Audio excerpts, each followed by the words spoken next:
Tuloy na po namin mga bossing yung counter table. Lalagyan na lang po namin ng formica. Ito na po siya. Kulay white lang. Ayan. Naputol ko na po yan. Ayan na siya. Halos kompleto na po lahat yan mga boss. Kasi hindi naman po lahat lalagyan ng laminate eh. So ito na po siya boss. Mga bossing. Dito po namin nilagay sa labas. Ayan. Kasi nag-Christmas party nung nakarang araw. So, kaya nilinis po namin yun muna yan dyan. Kaya nilabas po namin tong counter table. So ngayon, itutuloy na po namin yung paglalaminate mga bossing yan. Yan mga boss oh. Dito po sa kabila, halos tapos na yung laminate niya. Yung sa ibabaw na lang. Yung gilid wala naman na yan eh. Pintura na lang yan sa loob. Sa plano kasi nila, yan lang may laminate. Yan, tatlong yan. Tapos ito. Yan, tapos yung twist drawer. Tapos yung sa baba, yung mga gilid-gilid na yung mga ganon, pintura na po yun mga bossing. Ito lang may laminate, ito, tsaka twist drawer, tsaka yung sa baba. Yan mga boss. Ito po yung napag-iwanan ng nakaraan na counter table mga boss. Laminate na lang po kulang at tsaka formica yan. Yan po mga bossing. Umpisa na po namin o uunahin lang po namin yung twist drawer. Yan po. Okay, umpisa na po kami mag-formica, mag-laminate mga boss.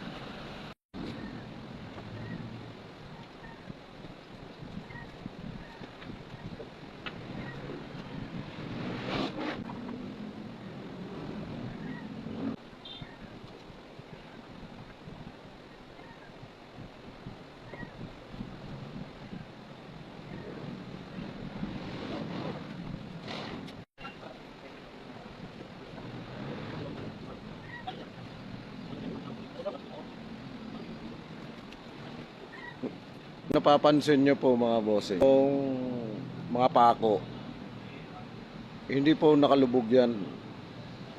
Saktuhan lang po sa plywood yan. Kaya po namin ginanyan kasi alam na po namin na may formica yan, laminate. Kapag naglaminate po kami mga bossing, katulad ng counter table na yan, ako katulad ko, hindi ko na po pinapalagyan ng masilya or pulitap. Kaya ine-eksakto ko lang po yung pako. Kasi humihina po yung kapit ng rugby doon sa pulitap at saka sa masilya. Kaya mas mainam siya, rugby to plywood to laminate. Isang tips lang po yan mga bossing. Kasi nalaman po namin yung problema sa rugby at saka sa masilya at saka sa pulitap. So pag mayroon po kaming ginagawang laminate sa akin, hindi na po nilalagyan ng masilya at saka pulitap mga boss.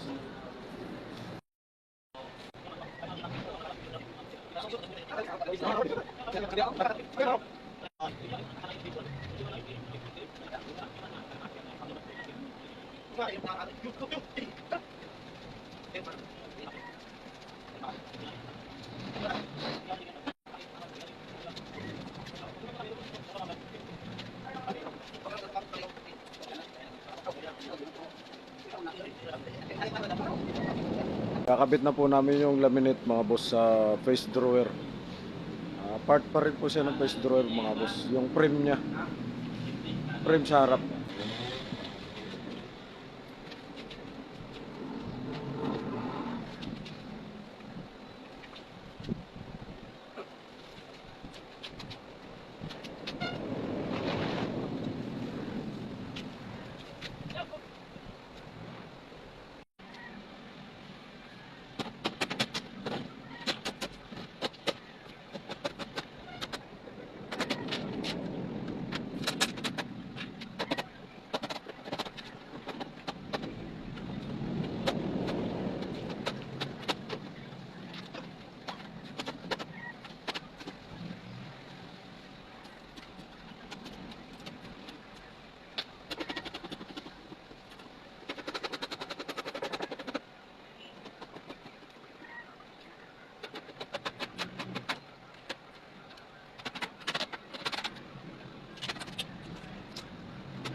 Maganda boss yung nakuha ko sa online na bagong kikil na Upmon. Mas maganda pa rin yung luma. Sa online din to. Kaya may pagkakaiba po talaga. Parehas lang naman yung ano, online Lazada lang naman. Magkaiba pa rin. Yan o. Madaling mapurol, bago pa lang. Ito lumang-luma na, pero maganda pa rin. Kaya tsambahan lang po talaga sa online mga boss.